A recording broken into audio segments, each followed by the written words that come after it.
We're in the back of a creek arm that I've never fished. Lived here my whole life. I just grew up on the other end of the lake. I never fished up here in the springtime. I do fish, but I don't fish back this far. And all we're going to be doing today is fishing state fish attractors. They've got PVC pipe marking where they're at. There's really nothing to it. We're just going to pull up, take a bobber and a jig, fish around a little bit, hopefully catch some crappie. We're using a 16th ounce Warhead orange with the Pepper Dew tickle fry. And it seemed like those two fish weren't just barely moving.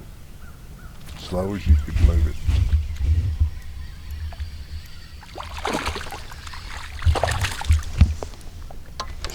it. Today I'm using the X10. The reason I'm using it's kind of multi-purpose. A lot of times when I pull up these snake beds, I'm taking a bobber and pitching to them, and then once they get done, I'll take my bobber off and go up there and one pole it.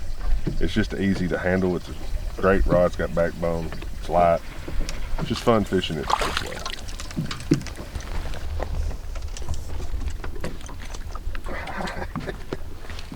Got one for a supper table.